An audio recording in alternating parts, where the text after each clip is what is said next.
PIC Kalal Kheria Agra से एक बार फिर से आपका स्वागत करती हूँ। आज कक्षा 11 की गृह विज्ञान विषय की कक्षा में हम पढ़ेंगे पाचन तंत्र अध्याय का भाग 2। भाग 1 में आपने पढ़ा पाचन क्रिया का अर्थ, पाचन की आवश्यकता क्यों होती है, इसके अलावा पाचन क्रिया में भाग लेने वाले आवश्यक अंगों में से मुख और मुख के अंतर्गत हमने पढ़ा होंठ, जीभ, दांत और लाल ग्रंथियां। उसके बाद हमने पढ़ा ग्रसनी, ग्रसनी के बाद ग्रास नली और उसके बाद आमाशय के बारे में हमने भाग 1 में जाना। और आज पाचन तंत्र के इस अध्याय के भाग 2 में हम पढ़ेंगे छोटी आंत, बड़ी आंत एवं पाचन क्रिया में सहायक ग्रंथियों में से यकृत, पित्ताशय, अग्न्याशय और प्लीहा के बारे में। छोटी आंत, छोटी आंत की लंबाई लगभग 2.7 मीटर की होती है और इसका मुख्य कार्य भोजन का पाचन होता है। छोटी आंत को हम 3 भागों में बांटते हैं। सबसे पहला पक्वाशय, जिसको कि ड्यूडेनम के नाम से भी जानते हैं। दूसरा मध्यांत्र, जिसको जैजुनम भी कहा जाता है। और तीसरा शोषांत्र, जिसे इलियम भी कहा जाता है। सबसे पहले हम देखते हैं पक्वाशय। आमाशय का जो अंतिम सिरा होता है वहीं से पक्वाशय की शुरुआत हो जाती है। चित्र में हम देख सकते हैं ये आमाशय, और जहां पर ये आमाशय खत्म हो रहा है वहीं से ये वाला जो हिस्सा है ये पक्वाशय कहलाता है। वहीं से ये छोटी आंत का प्रारंभिक हिस्सा शुरू हो जाता है। संपूर्ण छोटी आंत की अपेक्षाकृत पक्वाशय थोड़ी मोटी और अकुंडलित होती है और इसकी लंबाई लगभग 15 सेंटीमीटर होती है। पक्वाशय में 2 प्रकार की जो स्राव हैं वो इसमें आते हैं।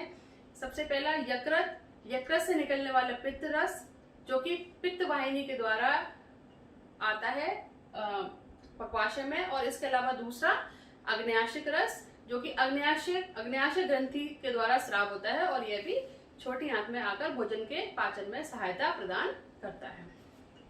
इसके बाद दूसरा मध्यांत्र, यह अपेक्षाकृत पतली और कुंडलित होती है और यह भी भोजन के पाचन में सहायता प्रदान करती है। यदि हम अनुप्रस्थ काट देखें छोटी आंत की तो हमें कुछ इस प्रकार की संरचना दिखाई देती है। इसमें अनेक प्रकार के वृत्ताकार स्तर पाए जाते हैं जिसकी वजह से अवशोषण की क्षमता 7 से 8 गुना बढ़ जाती है। और इसकी जो भीतरी झिल्ली है, जो इसकी आंतरिक संरचना है, उसमें हम देख सकते हैं कि इसमें अनेक प्रकार की रुधिर वाहिनियां, लसिका वाहिनियां और इनकी जो कोशिकाएं होती हैं वह अवशोषी होती हैं, जो कि भोजन में उपस्थित पोषक तत्वों को अधिकतम मात्रा में अवशोषण करके और फिर संपूर्ण शरीर के हर अंग प्रत्यंग तक पहुंचा दी जाती हैं। छोटी आंत के बाद अब हम आते हैं बड़ी आंत पर। छोटी आंत का अंतिम सिरा बड़ी आंत में आकर खुलता है। बड़ी आंत की लंबाई लगभग 3 मीटर होती है और ये मुख्य रूप से 3 प्रकार की होती है: सीकम, वृदांत और मलाशय। सबसे पहला जो भाग होता है, आरंभिक भाग बड़ी आंत का, वह सीकम कहलाता है। चित्र में यहाँ हम देख सकते हैं ये आरंभिक हिस्सा बड़ी आंत का, जो कि अपेक्षाकृत थोड़ा मोटा होता है, यह सीकम कहलाता है। और सीकम के पास ही किनारे से लगभग 10 से 15 सेंटीमीटर की एक कठोर भाग निकला हुआ रहता है जिसे कि अपेंडिक्स कहते हैं, जो कि इसका अवशोषी अंग होता है। लेकिन कई बार एक जैसा भोजन खाने से या लगातार कब्ज रहने से यह अंग कुछ बढ़ जाता है, जिसकी वजह से पेट में दर्द का एहसास होता है और धीरे धीरे करके ये एक रोग का रूप ले लेता है जिसे अपेंडिसाइटिस कहते हैं। जो प्रारंभिक हिस्सा है सीकम, इसका मुख्य कार्य इसके अंदर उपस्थित जो श्लेष्मिक झिल्लियां होती हैं वह भोजन को लसलसा बनाती हैं। इसके बाद दूसरा भाग है वृदांत। इसकी लंबाई भी 40 सेंटीमीटर होती है और यह सीकम की अपेक्षाकृत थोड़ी पतली होती है। इसके अंदर अनेक प्रकार की थैलीनुमा आकृतियां होती हैं, जिससे कि इसकी गुहा का क्षेत्रफल काफी बढ़ जाता है, जिनको कि हॉस्ट्रा भी कहा जाता है। और बृहदांत का मुख्य कार्य श्लेष्मिक ग्रंथियों द्वारा भोजन को चिकना बनाने का होता है। सीकम के बाद जो तीसरा बड़ी आंत का जो तीसरा भाग होता है वह मलाशय कहलाता है और इसकी लंबाई 12 से 15 सेंटीमीटर की होती है। यह आहार नाल का सबसे अंतिम भाग होता है और भोजन का वह अंश जो हमारे शरीर में पचता नहीं है वह मल के रूप में इसी भाग में एकत्रित रहता है। मलाशय में जो मांसपेशियां होती हैं वह कुछ वृत्ताकार संकुचक पेशी के रूप में होती हैं, जो कि उसके छिद्र को बंद रखती हैं और इसी छिद्र के द्वारा आवश्यकता पड़ने पर मल को शरीर से बाहर निकाल दिया जाता है। इस प्रकार से हमने छोटी आंत और बड़ी आंत के विभिन्न प्रकारों के बारे में और उनके कार्यों के बारे में जाना। अब हम देखते हैं कि पाचन क्रिया में अपना महत्वपूर्ण योगदान देने वाली और कौन सी ग्रंथियां हैं जो कि अपना योगदान देती हैं। सबसे पहले आता है यकृत। यह एक भूरे रंग की ग्रंथि होती है और इसका भार लगभग 1.5 किलोग्राम होता है और भोजन को पचाने में इसका बहुत महत्वपूर्ण योगदान होता है। यदि हम इसके चित्र को देखें तो कुछ इस तरह से इसकी संरचना होती है, जिसमें कि ये पूरा हिस्सा जो दिखाई दे रहा है ये यकृत और लाल रंग की एक पत्तीनुमा आकृति जो यकृत के पास स्थित होती है यह पित्ताशय कहलाता है। यकृत में पित्त रस बनता है जो कि पित्ताशय के द्वारा छोटी आंत में पहुंचा दिया जाता है। छोटी आंत का जो सबसे प्रारंभिक हिस्सा है जिसको कि ग्रहणी या डियोडरम भी कहते हैं, उसमें जाकर ये नलिका खुलती है और पित्त रस का स्राव करती है। यकृत के पास में ही एक पत्तीनुमा आकृति जो कि छोटी आंत में बंधे रूप में होती है, जिसका मुख छोटी आंत की तरफ होता है, वह अग्नाशय कहलाती है। अब हम देखते हैं कि यकृत के कौन कौन से मुख्य कार्य हैं जो कि भोजन के पाचन में अपना सक्रिय योगदान देते हैं। यकृत के कार्यों में सबसे पहले आता है पित्त रस का स्राव। यकृत में पित्त रस का स्राव होता है, जिसकी सहायता से लाइपेज नामक एंजाइम वसा पर अपनी प्रतिक्रिया कर पाता है और वसा को वसीय अम्लों में विघटित कर पाता है। इसके बाद दूसरा जो यकृत का कार्य है वो है ग्लाइकोजन का संग्रह।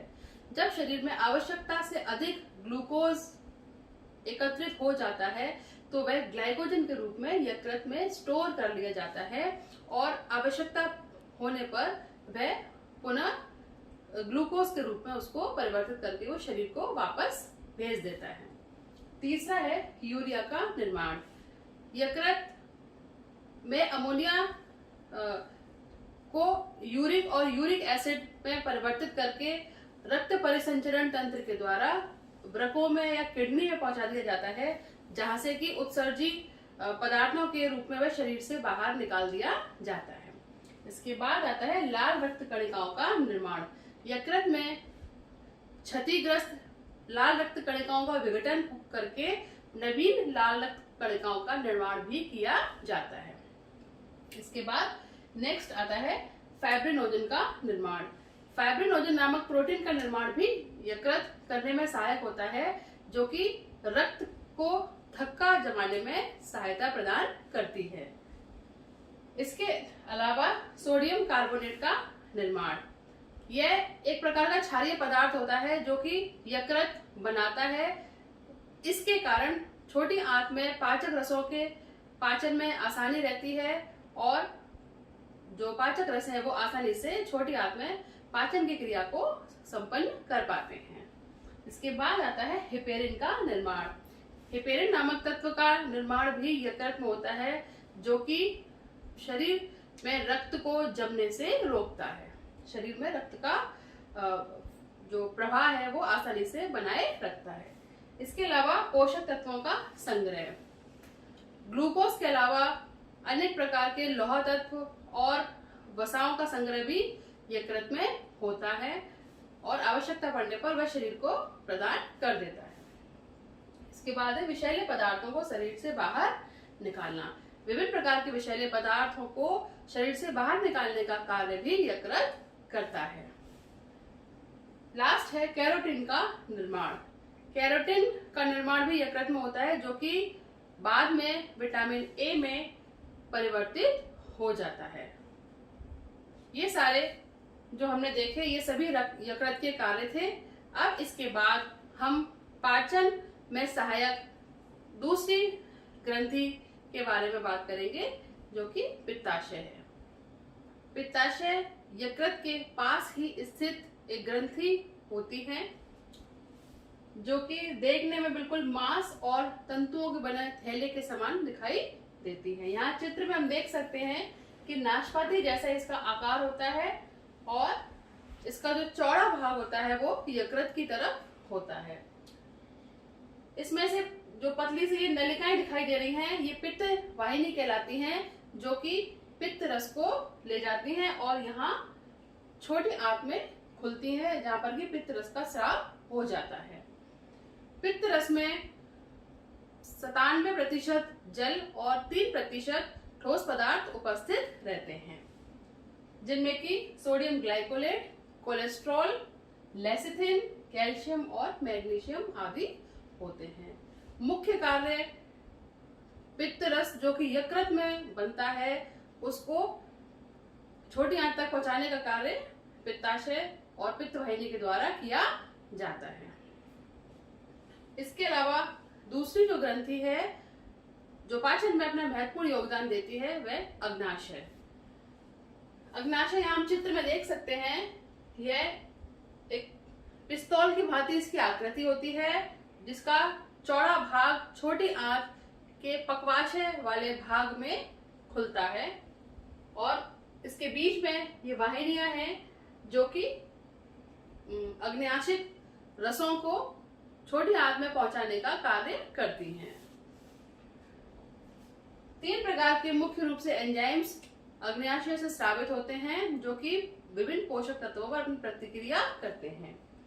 सबसे पहला है एमाइलोप्सिन, जो कि भोज्य पदार्थ में जो उपस्थित कार्बोहाइड्रेट या जो स्टार्च होती है उस पर अपनी प्रतिक्रिया करते हैं और उसको वो सरलता रूप में शर्करा में परिवर्तित कर देते हैं। दूसरे एंजाइम्स जो अग्न्याशय में स्रावित होते हैं अग्न्याशय के द्वारा, वह है ट्रिप्सिन, जो कि प्रोटीन पर अपनी प्रतिक्रिया करते हैं और उनको सरलतम रूप पेप्टोन्स में बदल देते हैं। तीसरा लाइपेज, जो कि वसा पर अपनी प्रतिक्रिया करते हैं और उनको वसीय अम्लों में परिवर्तित कर देते हैं। पाचन क्रिया में अपना योगदान देने वाली एक और ग्रंथि जिसका नाम है प्लीहा। प्लीहा आमाशय के बाईं ओर और अग्नाशय के दाईं ओर स्थित एक छोटी सी ग्रंथि होती है, जो कि देखने में सेम के बीज के समान होती है और इसका रंग कुछ बैंगनी जैसा होता है तथा छूने पर यह चिपचिपी और एकदम मुलायम जैसी ग्रंथि दिखाई देती है। अगर इनको कार्यों को देखें तो यह आमाशय व आंतों को उनकी क्रियाशील अवस्था में रक्त प्रदान करती है।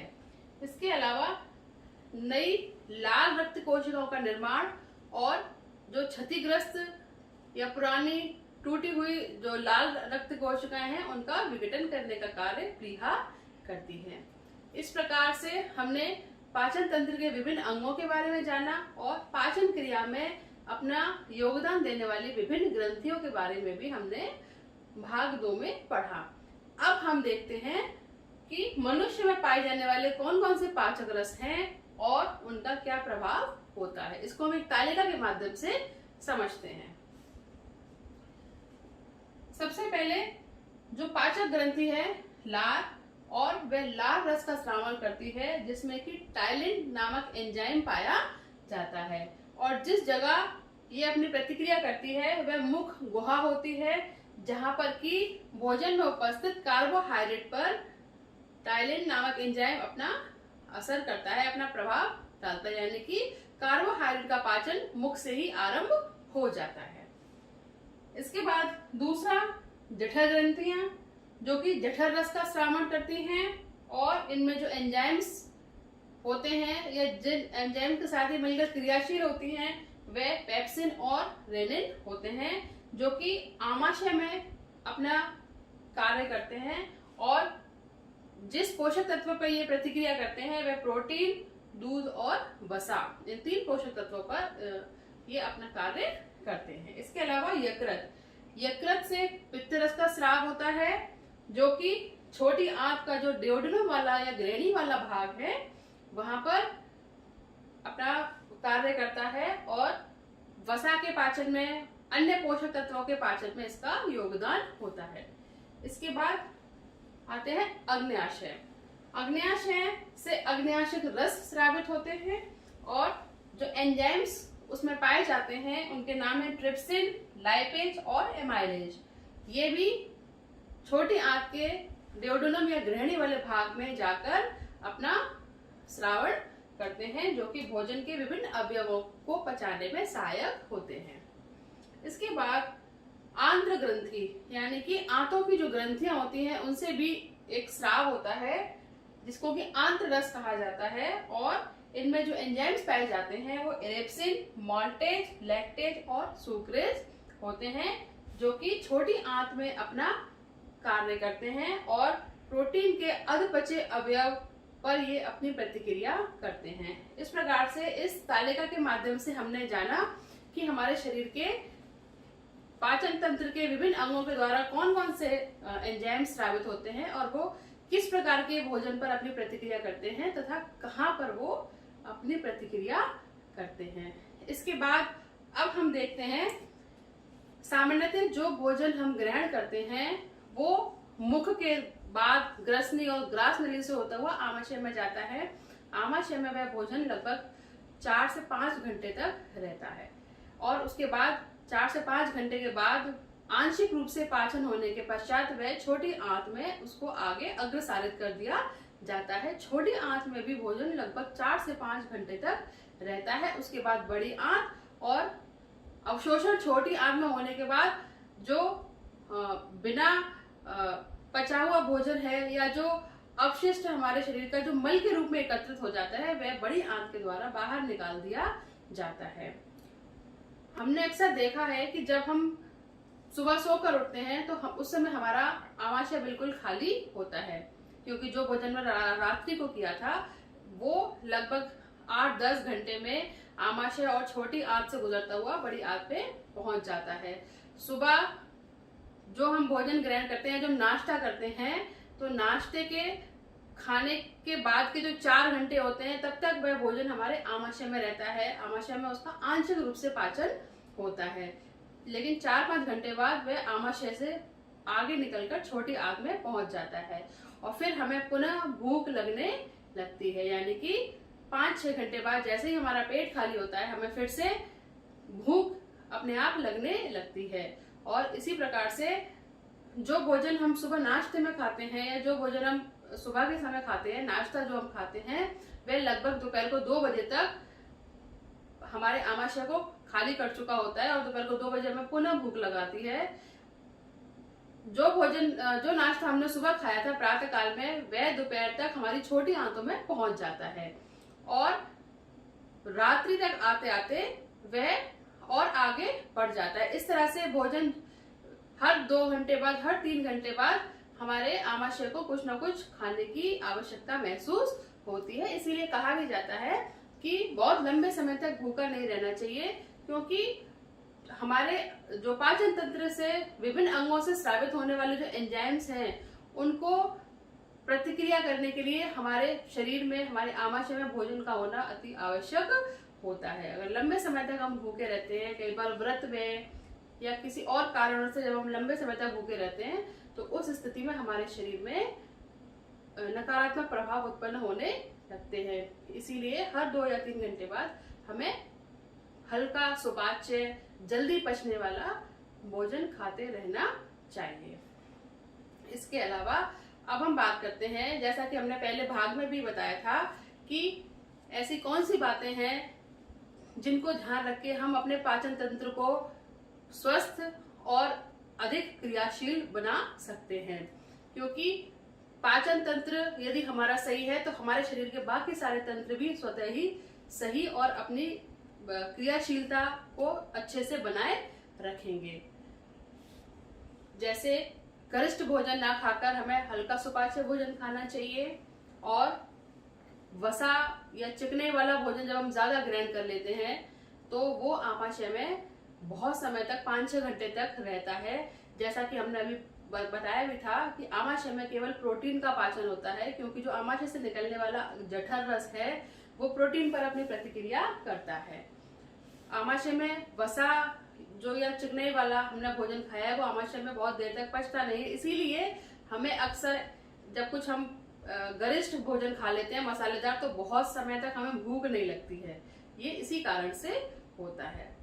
इसके अलावा हरी पत्तेदार सब्जियां, फल और दूध, दही, इनका हमें अपने भोजन में समावेश अवश्य करना चाहिए, क्योंकि ये शरीर को ऊर्जा और शरीर को सुरक्षा प्रदान करने वाली होती हैं।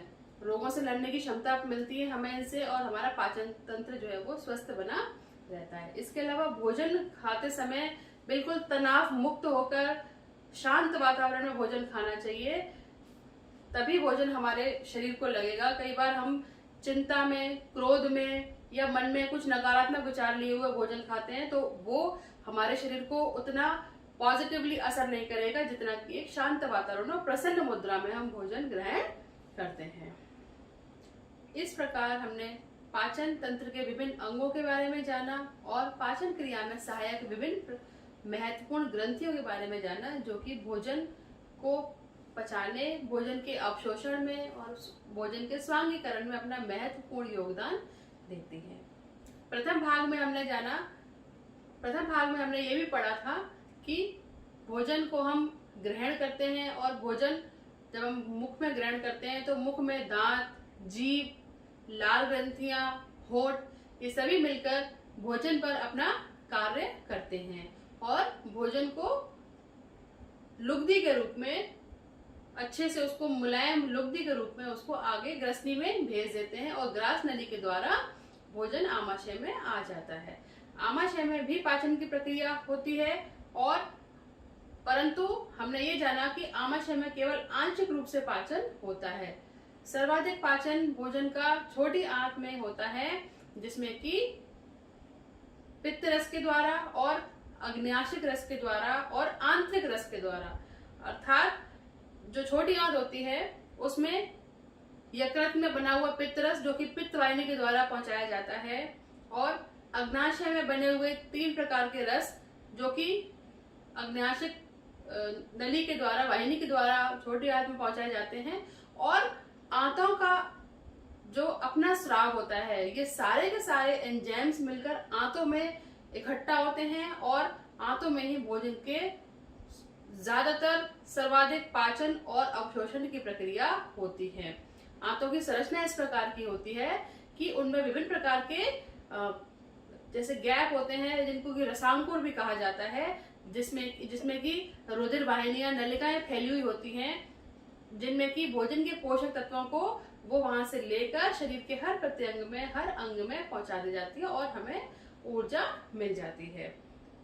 इसे अक्सर हमने ये देखा है कि जो भोजन हम खाते हैं, भोजन खाने के आधे घंटे 1 घंटे बाद ही हमारे शरीर में एक ऊर्जा की वृद्धि हो जाती है और हम फिर से पहले जैसे ऊर्जावान हो जाते हैं। कार्यों को करने की एनर्जी और शक्ति हमारे अंदर आ जाती है। वो इसी कारण से होता है कि जो भोजन हम ग्रहण करते हैं वो धीरे धीरे उसका पाचन, उसका अवशोषण हमारे शरीर में होने लगता है, और ये निरंतर चलने वाली प्रक्रियाएं हैं जो कि हमारे शरीर में स्वतः ही होती रहती हैं। छोटी आंत में भोजन का पाचन और अवशोषण होने के बाद और भोजन को फिर बड़ी आंत में आगे पहुंचा दिया जाता है, जहां से कि पानी का अवशोषण हो जाता है और मल के रूप में मलाशय में पहुंचकर वह शरीर से बाहर निकाल दिया जाता है। यह पूरी प्रक्रिया भोजन के पाचन की पाचन तंत्र के अंतर्गत होती है। और इस प्रकार से यह अध्याय हमारा यही समाप्त होता है। आशा करती हूँ कि आपको पाचन तंत्र का प्रथम और द्वितीय भाग दोनों अच्छे से समझ में आ गए होंगे। यदि आपको यह भाग अच्छे से समझ में आया है तो मैं आपको कुछ गृह कार्य दे रही हूँ और आशा करती हूँ कि इनके उत्तर आप स्वयं ही ढूंढने का प्रयास करेंगे। सबसे पहला प्रश्न, अग्न्याशय से स्रावित होने वाले एंजाइम के नाम लिखिए। दूसरा, यकृत का भोजन के पाचन में क्या योगदान है। तीसरा प्रश्न, भोजन का अवशोषण किस अंग में ज्यादा होता है या किस अंग में होता है। प्रश्न नंबर 4, पित्ताशय के मुख्य कार्यों के बारे में बताइए। धन्यवाद।